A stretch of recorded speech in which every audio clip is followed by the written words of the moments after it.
बहुत बढ़िया। और कोई कुछ इस बारे में बोलना चाहेगा? लेकिन कम्युनिकेशन स्किल्स एक ऐसी चीज होती है कि अगर आप वो सीखना चाहते हैं तो आप नॉर्मल किसी से भी बात कर रहे हैं, घर पे भी बात कर रहे हैं तो भी सीख सकते हैं, आपस में बात कर रहे हैं तो भी सीख सकते हैं, कहीं जा रहे हैं, इंटरव्यू दे रहे हैं, हर जगह।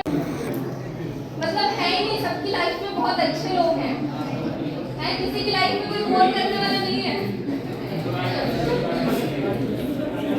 तो चलिए मैं बता दूं, ऐसे लोग होते हैं जैसे हमने कई बार देखा हो, कुछ लोग बहुत बात करते हैं, इतनी बात करते हैं कि लगेगा बस देश दुनिया की खबर इनको ही है, सारा ज्ञान देने में लग जाएंगे, लगता है कभी आदमी शांत हो जाए, उसके साथ 10 मिनट रुकना भी मुश्किल हो जाता है, 10 मिनट उसकी बातें सुनना मुश्किल हो जाता है। लड़की भी हो सकती है, लड़का भी हो सकता है, कोई और भी हो सकता है, कोई भी पर्सन हो सकता है ऐसा कि जिसकी बातें हमें बहुत बोरिंग लगती है, और भले ही वो बहुत स्वीटली बात कर रहा हो, बहुत अच्छे से बात कर रहा हो, कोई बुराई नहीं है उसके अंदर, बहुत अच्छा इंसान भी हो, लेकिन फिर भी वो इतना ज्ञान देगा, इतनी बातें करेगा कि लगेगा कि नहीं भाई इसके साथ बैठना बहुत मुश्किल है। होता है ऐसा? अब तो बोल दो होता है कि नहीं होता है? हाँ, तो होता है।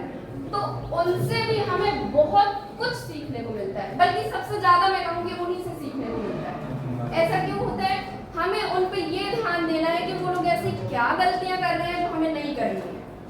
बहुत सारी चीजें होती, हमें कितना बोलना है, कितना नहीं बोलना है, कितनी फालतू वो बकवास कर रहे हैं, उन चीजों को हमें ध्यान से रखना है। अब दूसरी तरह के जो लोग होते हैं उनसे भी सीखने को हमें मिलता है। अब दूसरी तरह के लोग कैसे होते हैं?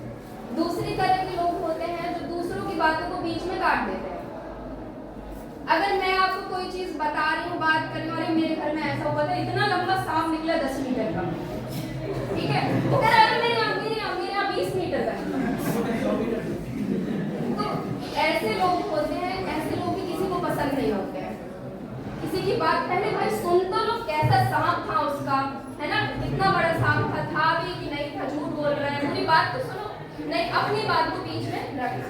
तो ऐसे में क्या होता है, ऐसे में सामने वाले को लगता है आप उनकी रिस्पेक्ट नहीं कर रहे हैं। और कम्युनिकेशन का बहुत बड़ा ये फैक्ट है कि अगर आप सामने वाले की रिस्पेक्ट, हाँ तेज, थोड़ा तेज, कौन क्या सोचेगा?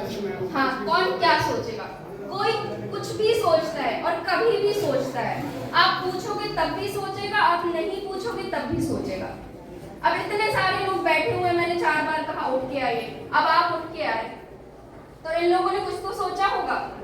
सोचते सब है, सबका दिमाग बराबर काम करता है, तो इस पे आपको ध्यान ही नहीं देना है कि कौन क्या सोच रहा है, कौन क्या नहीं सोच रहा है। बहुत अच्छा सवाल भी है इनका, और हमेशा ये काम में भी आता है कि कॉन्फिडेंस हमारे अंदर ही होना चाहिए। और वो कॉन्फिडेंस कब आता है? वो तभी आता है, अभी जैसे अभी मैं मुश्किल से 15-20 मिनट पहले स्टेज में चढ़ी थी, मेरे हाथ कांप रहे थे, अब बता रही हूँ मैं आपको, बोलते बोलते अब नहीं कांप रहे हैं। अब मैं 2 घंटे लगातार और भी लेक्चर दे सकती हूँ, लेकिन मुझे इतना टाइम नहीं मिलेगा, लेकिन बता रही हूँ। होता क्या है, सामने वाले लोग कि देखो लोगों को तो सोचना ही है, ये मैं बहुत वो टिप्स एंड ट्रिक्स वाली बात नहीं कर रही हूँ, ये मैं जो लाइफ में चलता है वो बात कर रही हूँ कि आपको सामने वाले को यही समझना है। जैसे हम भी हैं, मैं भी बैठी हूँ, मैं भी सोच रही हूँ आपके बारे में कुछ सोच रही हूँ, आपके बारे में कुछ सोच रही हूँ, सबके बारे में कुछ सोच रही हूँ, सब कोई सोचता है। तो ये नहीं सोचना है कि वो गलत ही सोच रहा है, आपको दिखाना है कि हाँ मुझे आता है, तो मुझे बताना है, बस बात करना, और कुछ नहीं है इसके आगे। और किसी को कुछ पूछना है? कुछ भी नहीं पूछना है?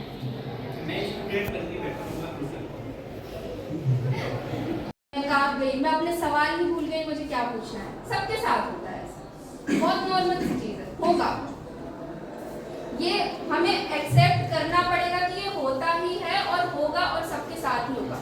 और वो खत्म कब होगा? जब आप प्रैक्टिस में लाएंगे उस चीज को, जब आप बात करते रहेंगे, जाते रहेंगे। मैंने बहुत सारे इंटरव्यूज लिए, फिर मेरा डर वहां से खत्म हो गया।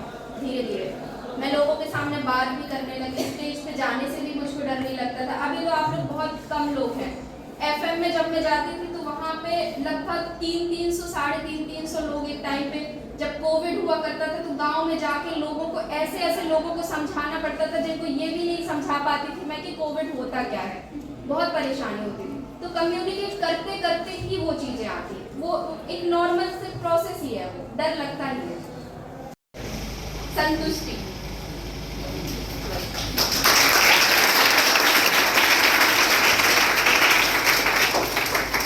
Thank you so much. अभी भी आप लोग अगर कुछ पूछना चाहते हैं तो एक बार मैं माइक देना चाहूंगी किसी को, अगर नहीं तो मैं सर को माइक दे दूंगी।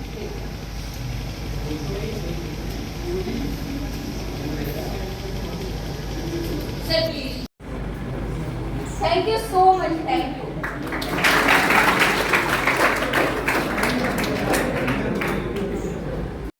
खुश बेवजह रहना है। कैसे रहना है?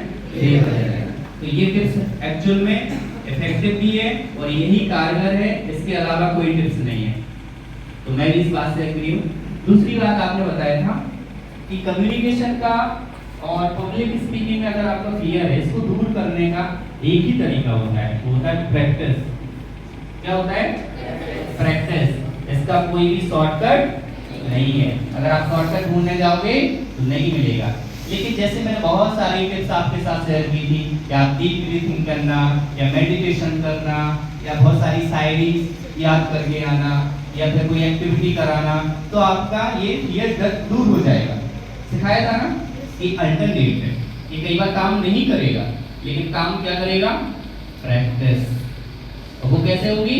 घर पे हो सकती है, आईने के सामने हो सकती है, या किसी भी अपने फ्रेंड के सामने खड़े हो जाइए और उससे बात करिए। तो ये कब दूर होगा? तो होप सो आपको बहुत सारी चीजें पता चली होंगी और ये सेशन आपने एंजॉय किया होगा। मजा आया? हाँ। सो